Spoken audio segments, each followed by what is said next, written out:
Hey everyone, welcome to this week's Akash Weekly Twitter Spaces. I'm Nadia Bajuelo, Community Events Manager here at Overclock Labs.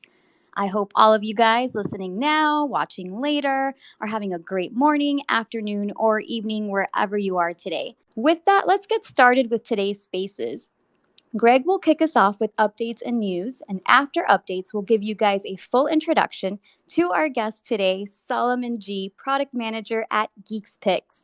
During our guest segment, we'll be talking to Solomon about GeeksPix and Lorem Ipsum. We'll move on to a short discussion with Greg on GPUs and then hear more from Solomon, including his thoughts on the challenges currently facing teams building games and metaverses in Web3. Finally, we'll wrap up with an AMA with Greg and our guest. As mentioned, we'll give a proper introduction and welcome to Solomon just after updates. But for right now, let's hand it off to the man of the hour and CEO of Overclock Labs, Greg Osuri. Take it away, Greg.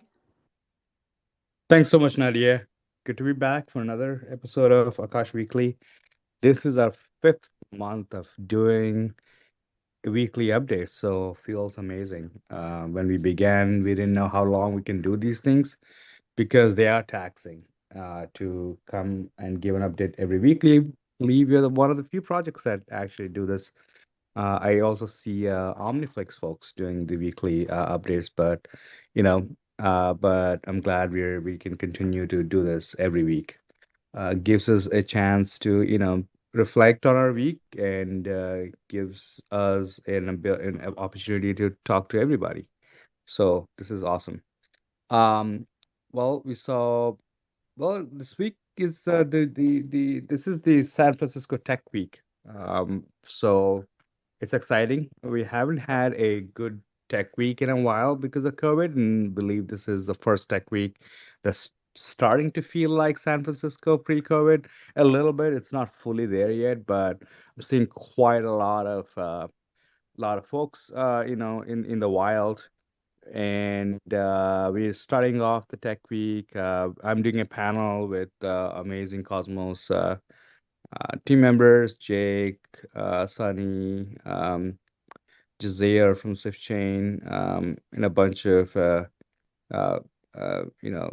from Figment folks and whatnot at the Draper University in San Mateo tomorrow, I believe. If you're around, love to see you in San Mateo. You can meet also with David Tsai, who's the new CEO for Babylon Chain. So if you're around, come see, check us out, and we'll obviously be there. Talking to folks and whatnot. So it'll be great time to meet Sunny and everybody. And talking about events, Speron is actually doing a Web3 masterclass, and Alani from our team will be speaking in the masterclass. I think it begins on November 5th on in Nigeria and November 12th in Delhi. So uh, yeah, sign up. There is a registration there. Links posted in our weekly update thread. And you can get enrolled quickly. Luna Forgo again, like Nadia mentioned, he's just been shipping. It's really good to see ecosystem ship, and they released a new update for Terraform. Looks like the Terraform, yeah, the providers. Plugin for Akash is getting really used. So, coach, there are about 800 some odd downloads for the Terraform plugin. So check it out, 0.05 version. He fixed a few bugs and added a few features. So it's really cool. Um, we want to welcome our new ecosystem partner, Mask AI. So Mask is a Web3 browser um, with VPNs built into it. So they're super excited to use our IPv4 market. So with IP addresses, we can now suddenly support beautiful protocols that we were not able to support before, like Mask and whatnot. Talking about protocols, we'll be able to support Urbit. So Urbit is one of my favorite Web3 protocols. It's been pretty much under the radar for a very long time. It's been very mystique to understand what Urbit was, but Urbit is really, they're doing amazing things. And with Akash, I want Akash to be the decentralized platform for hosting Urbit nodes. And with IP addresses, we'll be able to support Urbit planets, I think they call them. I know some of our community members were interested in what we're doing to support Urbit ecosystem. I don't want Urbit to reside on the centralized cloud. So with the IP addresses, you'll be finally able to host Urbit nodes. I'm super excited with IPv4. We're talking about IP addresses. We are 1 week away from mainnet 4. We have tested the protocol pretty well. We noticed there were some small, last minute bugs that are being fixed right now, and this is natural with any upgrades, right? So if you don't have enough bugs, you probably are not working well. So not working enough. That's our thesis. We're moving really fast. There have been some bugs we identified. We should be fixing them fairly soon. And the bugs were really about some dangling states for payments. Looks like the payments to the providers on Akash are in a orphan state. So that's being fixed right now. So we should have that proposal once these are fixed very, very soon. So we should expect we're still on track. We should expect the the mainnet 4 to go live within a week, and Mask and Urbit and all of these protocols will be able to work and use this. Also, some housekeeping. There are a few validators that were not operational on Akash and being jailed right now, and there are about 3.2 million AKT that are still, sort of 3.5 million AKT that are still delegated to this validator. So if you're delegating AKT tokens, please check your delegations. You may be delegating to one of the jail validators. When jail, you're not earning, commissions. So you're not earning any token rewards. So it's kind of going to waste. Please go check it out and redelegate your tokens back away. I'm surprised Needlecast Lab is being jailed right now. They were one of the top validators at one point. Go check it out and redelegate your tokens to a validator that's actually active. So cast your vote. We have new swag coming up for the new season. So go check out our new swag. It's on our update thread. Cast your vote for your favorite T-shirt, and it's great for it's a great time of the year for gift giving. So please make sure you're heard. With that, I'll be wrapping up. But before I do, I think we got to talk a little bit about what's exciting that's coming up with GPUs, right? So, I mean, I've been quite a lot, engaged with generative AI in general. So, generative AI is a field in artificial intelligence that's starting to see quite a lot of product market fit, in the sense that now you're suddenly able to use AI to do everyday functions of your life. Not only that, but you're able to do things you know that seem to be a little impossible. For example, I'm a cartoonist. I draw cartoons, but I don't really practice cartooning that much. So a little out of date with my skills. But using a computer now, using artificial intelligence, I'm able to generate so many images that I wanted to draw in matter of minutes, right? So using AI, folks are now creating not only drawings but animations. Very soon you'll be able to see a feature length film made with AI. And a lot of this needs so much compute power, right? And the complexity of AI machines with all these amazing new applications is doubling every 4 months. That means the need for GPUs is doubling every 4 months, right? There's such shortage of GPUs right now. It's impossible to even get a NVIDIA A100 GPU chip. Right now, I think they're selling double or maybe even triple the retail, right? So now you can get NVIDIA chip for like 20, I mean A100s for like 23,000 to to $30,000 if you can get them, that is, right? So there is a huge demand, increasing demand for NVIDIA GPUs and a whole range of GPUs, both for training and inference. And there are about $19 billion of GPUs that have been purchased and deployed for ETH mining that's just sitting idle, right? And so these are not mining use cases. These are artificial intelligence use cases, really into generative AI use cases, right? So we are gearing up to have GPU support as soon as possible. I'm super excited to be able um, unlock this GPU supply and offer to the world at a significantly lower cost. So we're super excited. And precursor for GPU support is mainnet 4. So our next big update is going to be GPU. So I'm very, very excited. We're getting close to the finish line. And I've been talking to both demand and supply side, gearing them up to support GPUs and Akash. And it's just been wow, mind blowing in terms of how much there is, how much inefficiency that we have in the planet.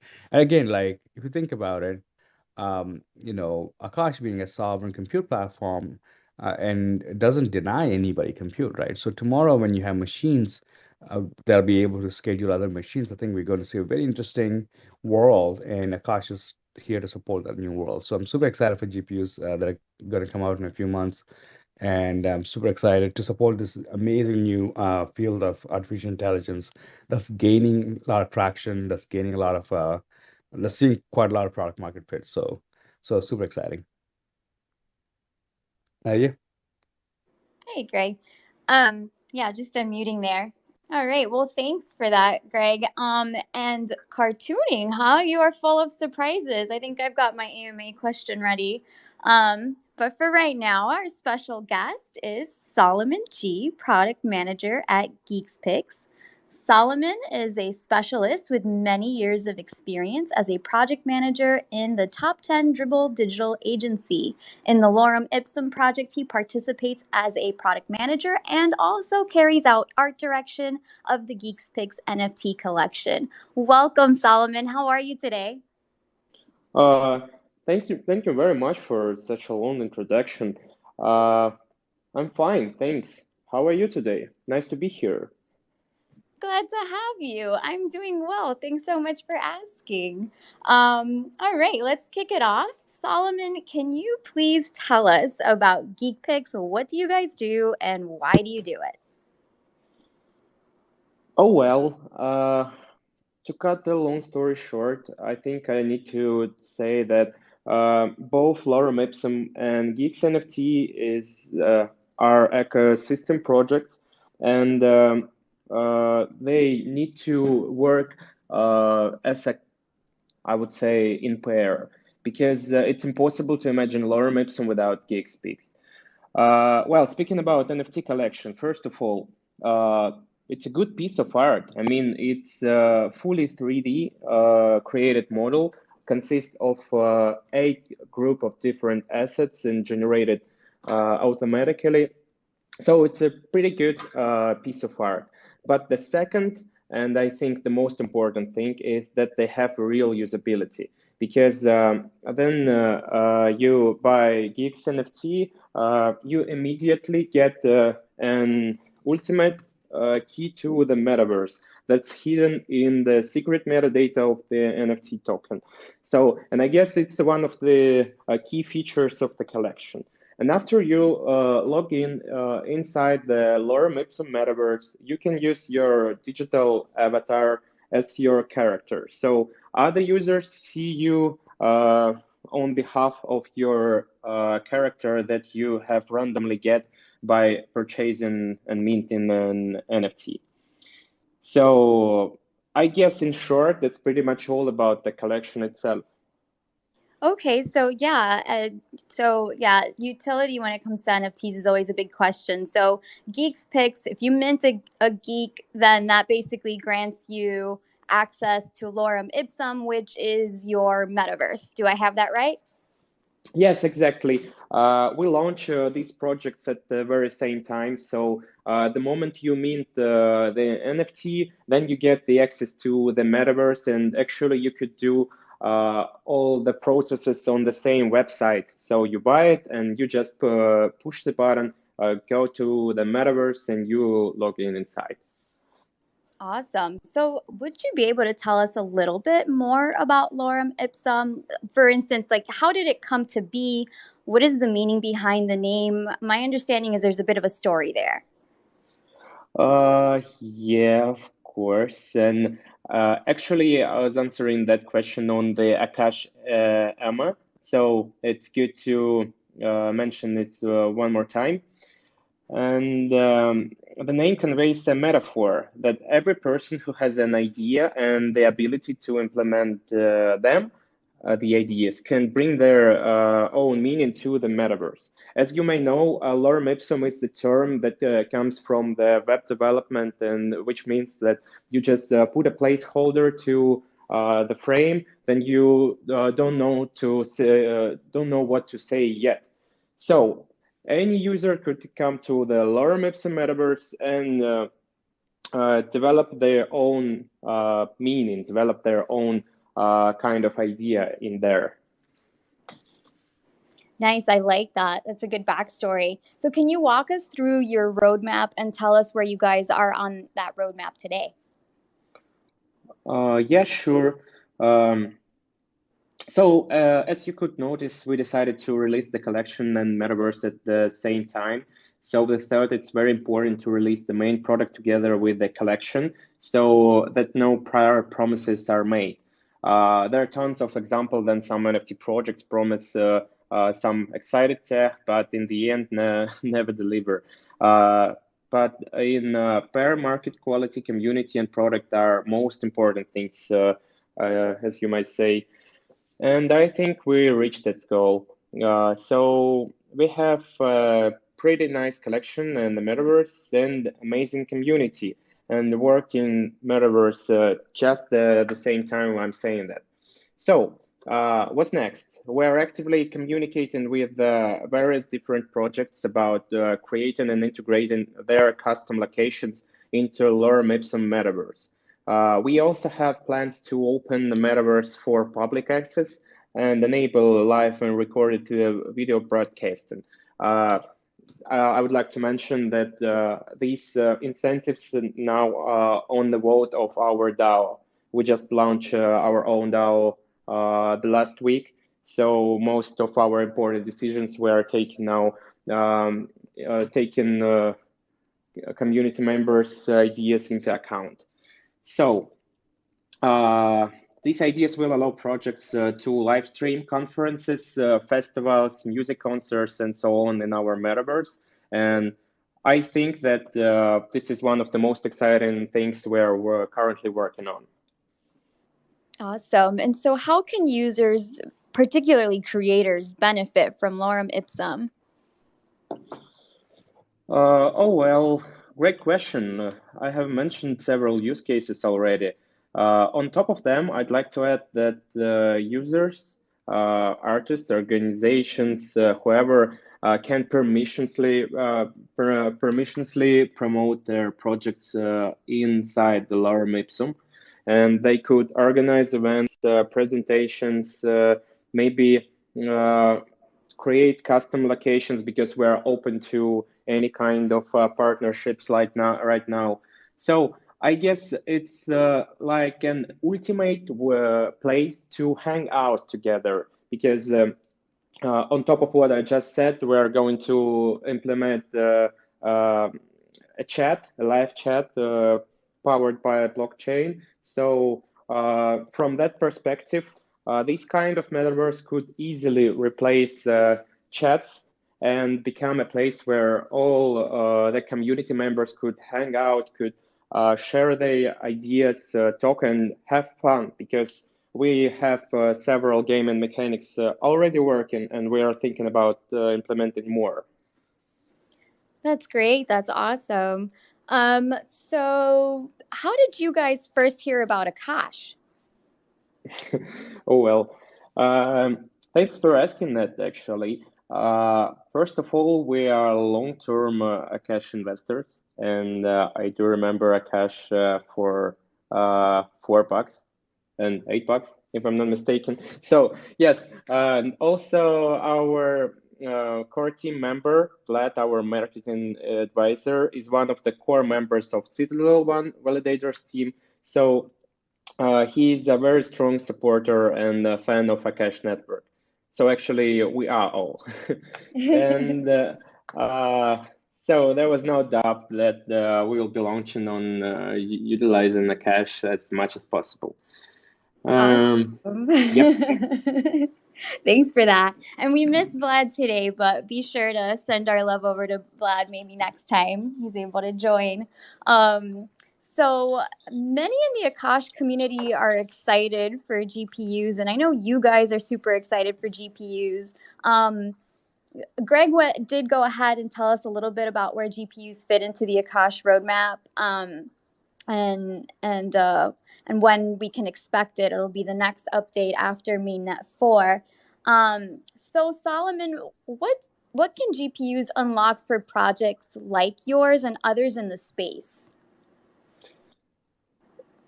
Well, first of all, I'd like to mention that we already discussed that question with Joy. Hi, Joy. And I just told him requirements that our team needs to use Akash in the future. So speaking about the GPUs, well, our metaverse requires servers with GPU, and the problem is that they are pretty much expensive if we are talking about centralized systems. And on top of that, they provide pretty poor customer support and many other like that.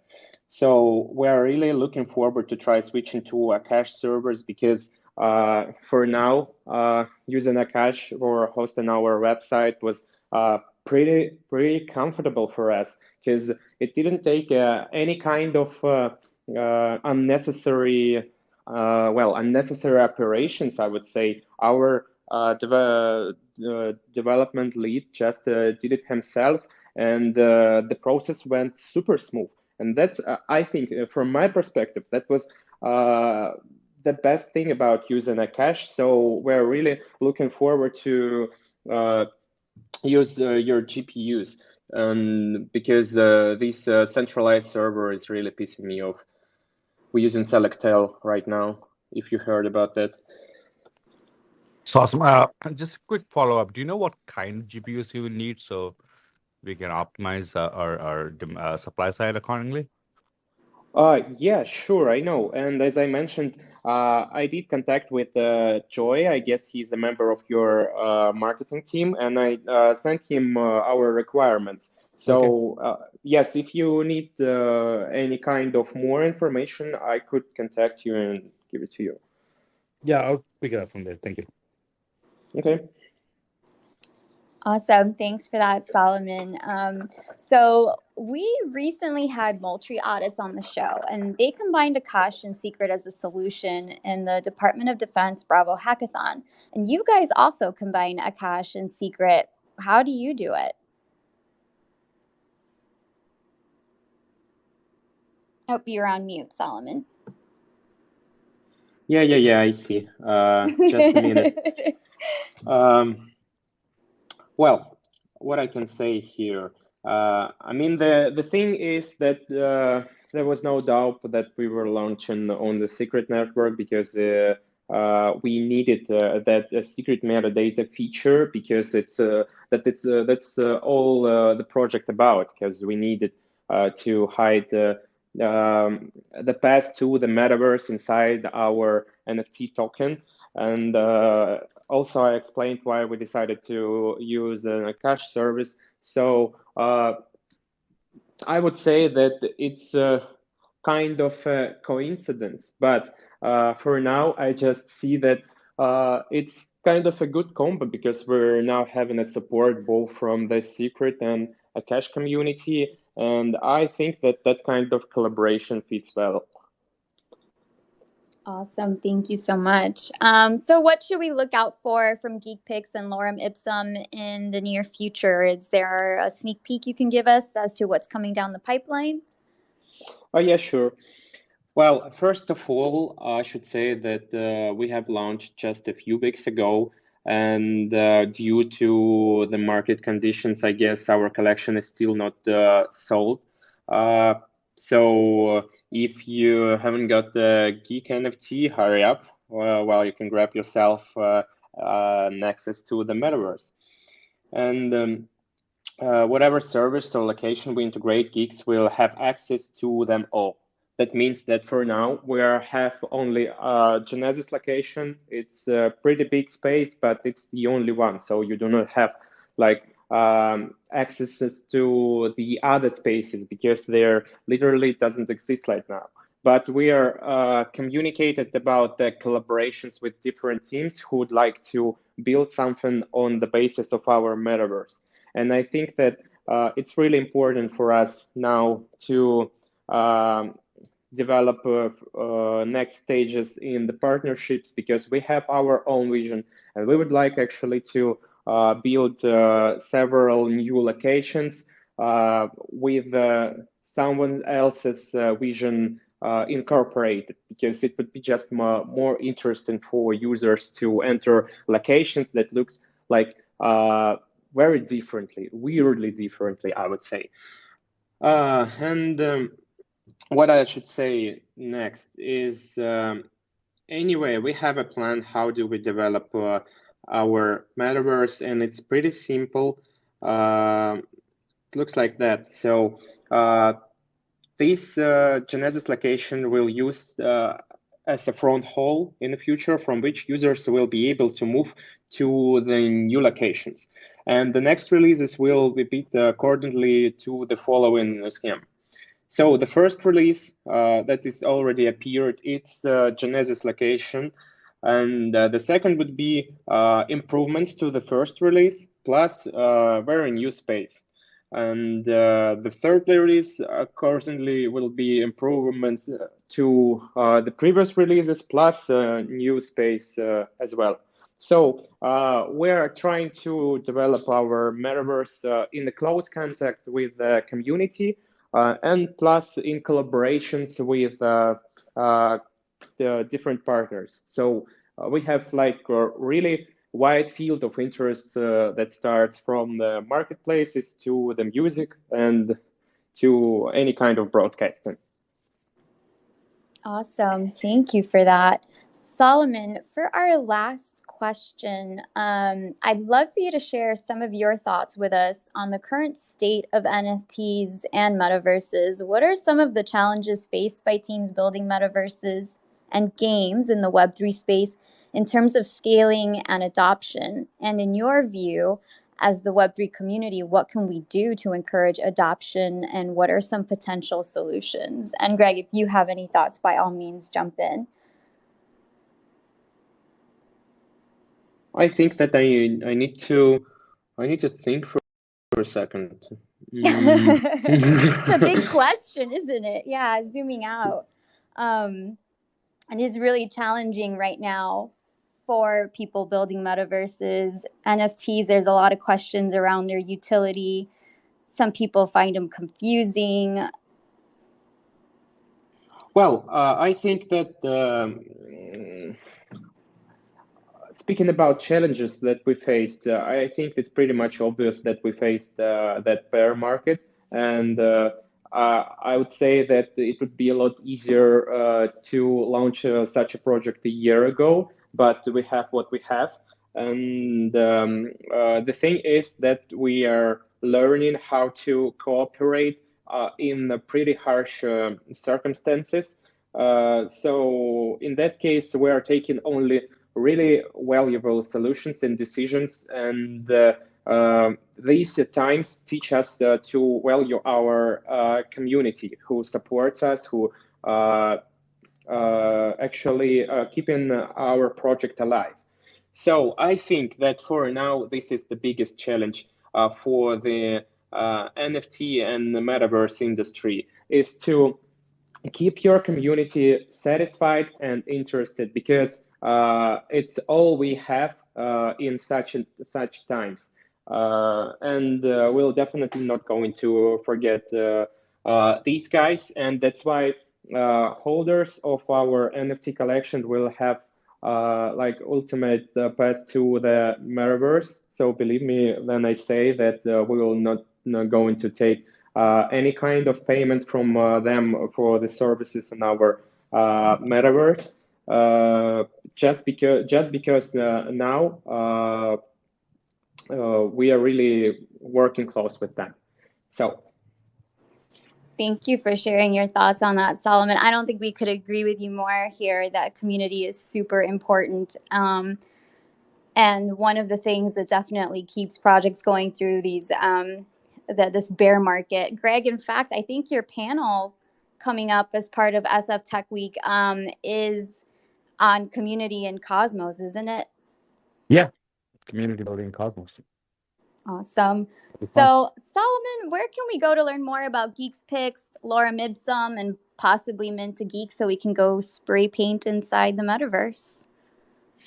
Oh yeah, I just forgetting to say actually the killer feature that we have now to have fun in our metaverse, as you mentioned, it's a spray painting. So every user who enters the metaverse have ability to choose the color, and he has a spray can in his hand, and he could draw anything he would like inside the metaverse. So we already have several use cases of that feature. So, for example, some guys painted the price alert of different cryptos on the walls. Several of them just promoting themselves, their projects, their accountant.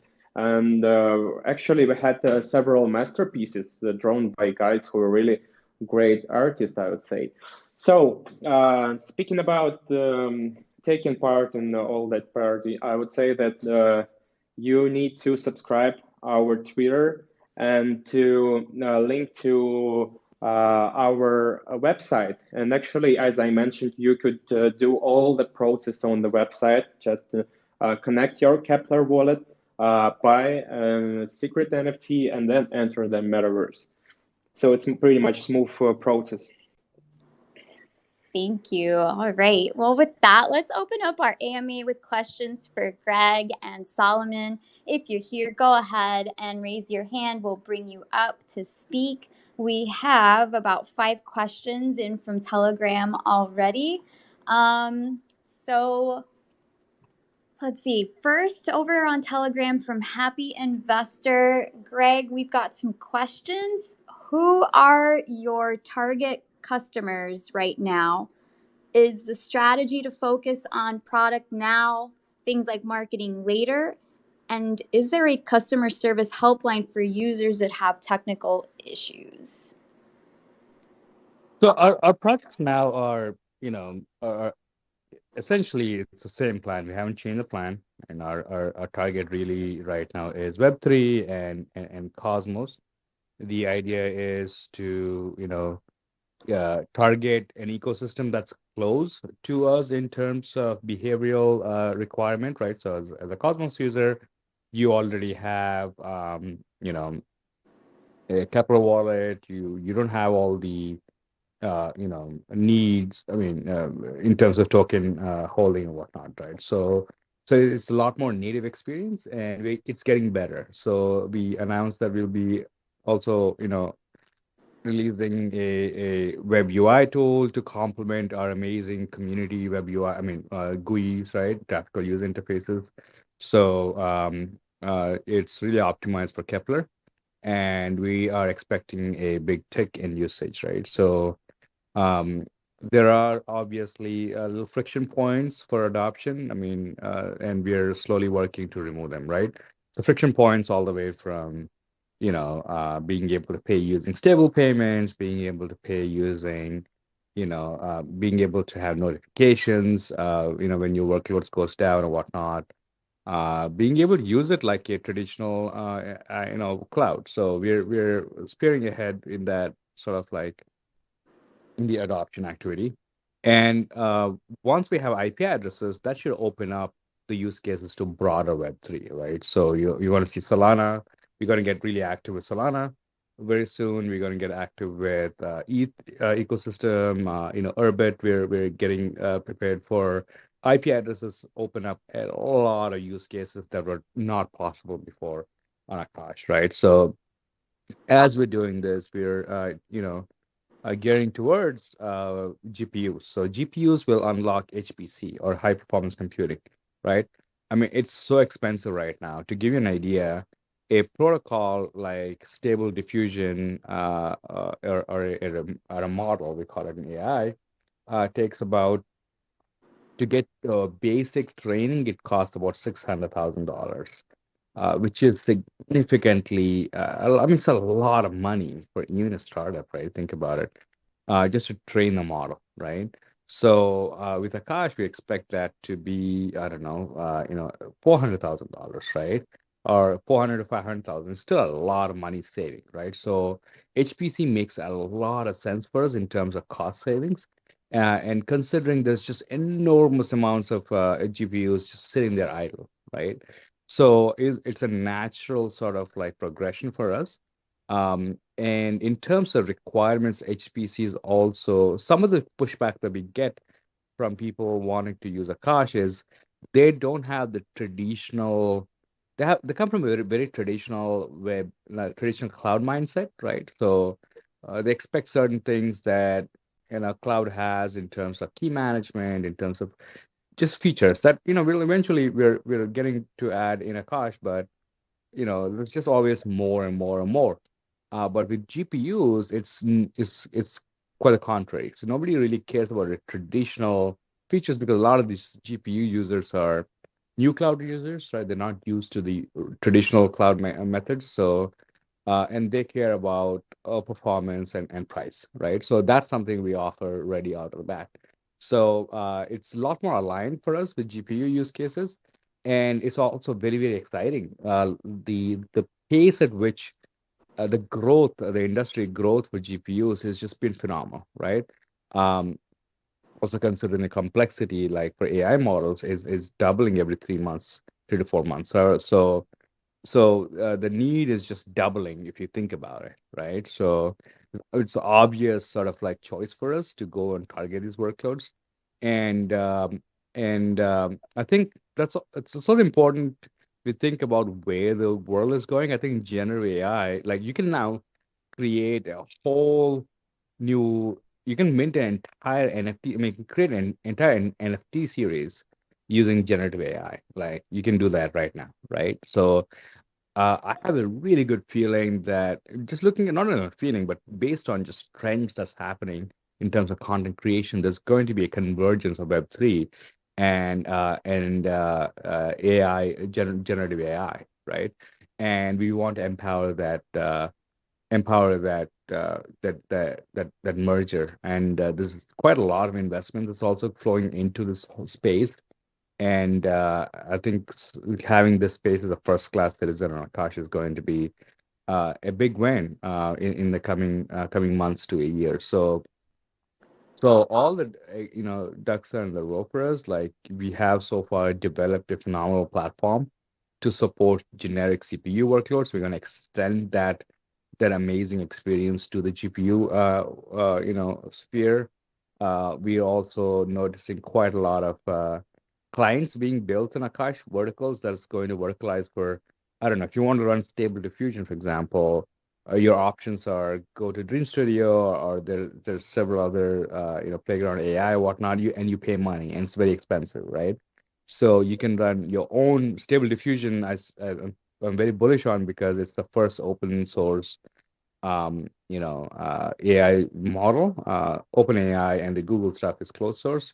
So that means anyone can run Stable Diffusion on any computer that has sufficient GPU. So Akash will be able to run quite a lot of, I mean, there's a whole ecosystem for Stable Diffusion, folks that are offering hosting services, folks that are offering additional, uh, prompts on top of, you know, the traditional models. There's a whole ecosystem that's like popping up, and they're finding it extremely expensive to run on the cloud. Even GeekSpics, I'm pretty sure you guys do a lot of rendering and you understand, right? Like, I don't know how much you spend on the cloud today, but if you get on your GPUs, if you can share that, it'll be great for community just to get an idea how expensive these are. But yeah, that's going to be our target. And do we have a hotline? Yes, we do. Discord is our biggest hotline for help. And if you need further help, there's someone from the team that'll can reach out to you. So Solomon, do you have an idea how much you guys spend right now on the cloud for GPUs Well, I should say that it's something around $300 maybe. per month? Yep. And you're not even in production yet, right? Yep. And in production, you think that's how big is that they're going to go? Yeah. Well, actually, for now, I do not have any idea, but well, it's not going to take long to check. Yeah.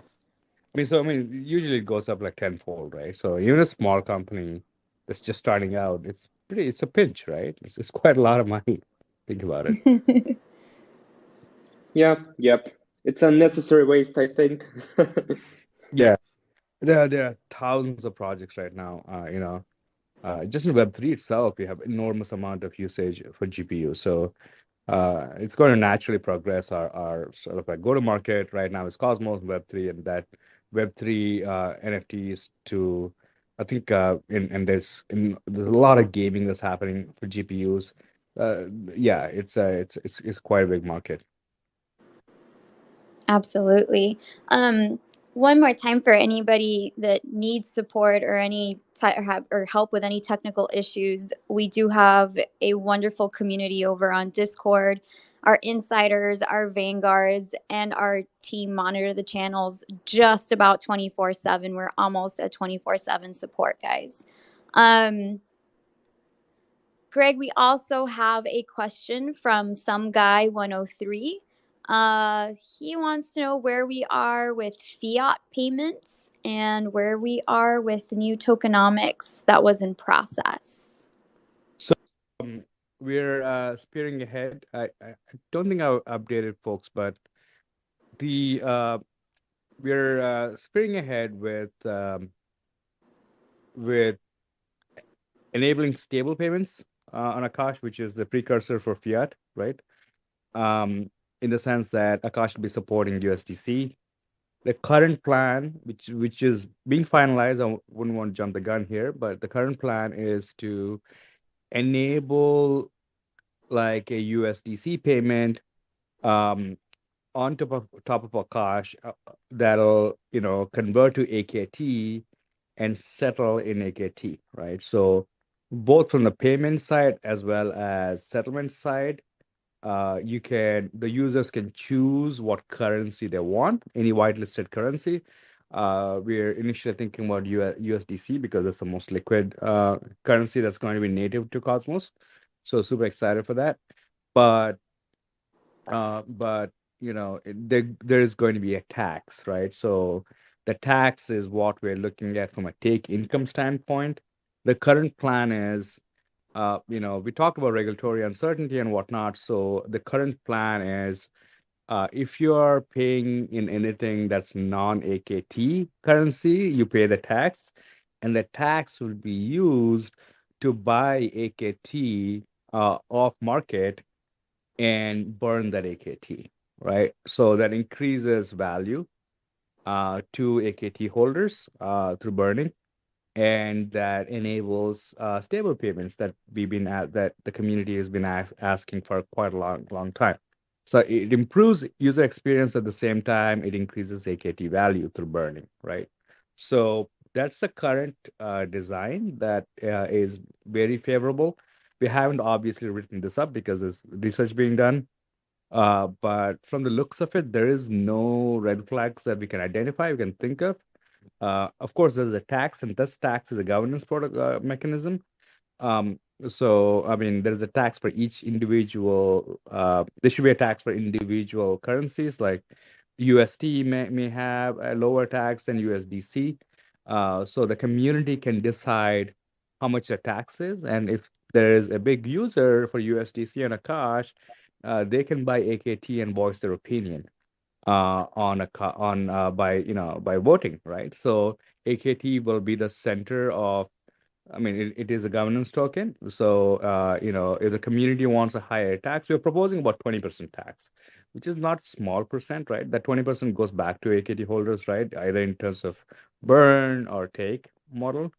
But if AKT holders want a lower tax, or they can go put a proposal and vote on it, right? So that's how we plan on stabilizing the governance of AKT, the value of AKT, at the same time accepting stable payments. I think it works out good for everybody, right?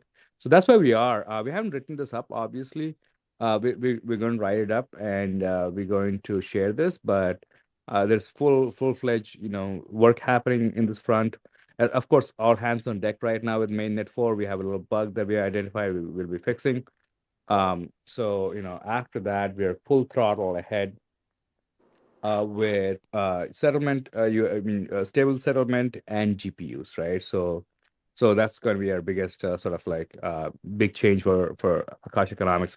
And as far as stable as fiat payments, like actual credit card based payments, again, I think once we have USDC figured out, um, the adding credit cards on top of the USDC should not be a uh, a big deal, especially with odds Z, right? Again, this is not a protocol level. It's it's obviously hosted, right? So it's obviously centralized because there's a credit card processor somewhere. That will be part of, we're envisioning that being part of one of the clients. And the challenge, obviously, like how do you keep it custodial? How do you keep it non-custodial by adding custodial features? So for that, we think having like everything we know for having like auth right? To manage a custodied wallet that'll pay for a deployment on Akash. For example, the user experience would be like, hey, pay using your credit card, and that credit card will refill an AKT wallet that's custodied by Overclock Labs, right? And that wallet will pay for your deployment using auth. So you as a user will not get access to any tokens physically, and that tokens will be custodied by a company, and by company meaning Overclock Labs. And you can only liquidate or top up, right? So you can either like add more to your account or remove from your account. So that'll look like more like loyalty points at that point, right? Just credits. So it's not you won't be interacting with the digital currency. So that keeps us in a clear line when it comes to compliance, right? We don't have to now think about. I mean, so you have to register as a money services business if Overclock Labs gives you custody of the tokens. So since we're not giving custody of the tokens, it's completely legal to accept credit card payments this way. So we work quite a lot, to come up with creative solutions. I think we are the only protocol, as far as I can tell, that has figured this out, right, on how to do fiat payments. And of course, I mean, I think fiat payments are going to be critical for mass adoption, right? So we're it's not currently on the roadmap, but the stable payments is on the roadmap. And Vixello is also adding fiat settlement. So there's not Overclock Labs that's just working on it. There's several other folks in our ecosystem working on fiat payments. So it's certainly back of the mind for quite a lot of folks. Thanks, Greg. Yeah, guys, definitely check out Vixello. And we had a great chat with them on Twitter Spaces a while back. It's linked for you in the Twitter thread. Huey, we see you here. You've raised your hands. Welcome, Huey. How are you? I'm doing well, Nadia. How are you doing today? Good, thank you. Thanks for asking. Good. Yeah, so I had a question for Solomon. First off, thanks for coming on, and I was actually happy to hear you say that you released your NFTs and the metaverse at the same time. I know I've seen a ton of NFT projects that they just release the NFTs, make a bunch of money, promise things, and then fail to deliver. So kudos to you on that. You talked about being able to do the spray painting and then building out other spaces. Is there any other features or things that you have like in the near future coming up, or things to do while you're in the metaverse that you can go into? Yeah, sure. I can talk a bit more about that. And first of all, I just left the link to our website to the post that talks about this event where we are, and plus to my account, I put the link in there so you could see it yourself. And speaking about Lorem Ipsum Metaverse, we have another cool feature that is operating right now in there. So we have billboards, really big billboards all over that place. And they are showing the NFTs of the users who are currently inside the metaverse. And they randomly changes all over the billboards, fulfilling them with avatars of users plus other characters from the NFT collection. And now we are launching a proposal to the Secret Network. We would like to use these billboards, which are generally work as a really great marketing tool. So we would like to use them as screens for broadcasting. We would like to build an admin panel where we could download the video or the link to some kind of resource, YouTube, Twitch, or it doesn't really matter. So you could just broadcast the video inside the metaverse, and users could actually start that broadcasting, and they could have a look at that being inside the metaverse. So I guess it's one of the closest things that is going to come in the near future. Awesome. Thank you. Sounds like there's going to be a movie night in Lorem Ipsum.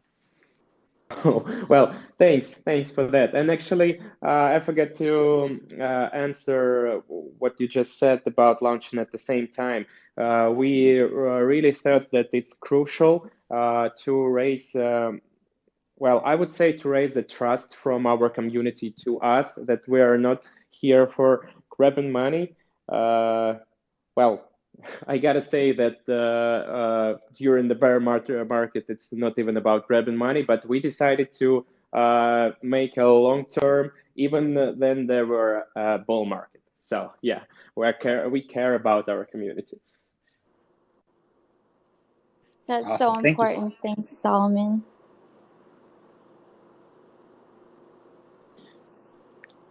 All right. Well, guys, we're just about out of time. Greg, Huey, Solomon, anything before we start to close it up? Thank you guys so much for joining today's event. Thanks again to Greg and to Solomon for spending time with us. Huey, thanks for stopping by and dropping your question. And thank you to those of you on Telegram that dropped your questions in before the spaces. Thanks for spending time with us. See you next Wednesday with Greg at 8 a.m. Pacific.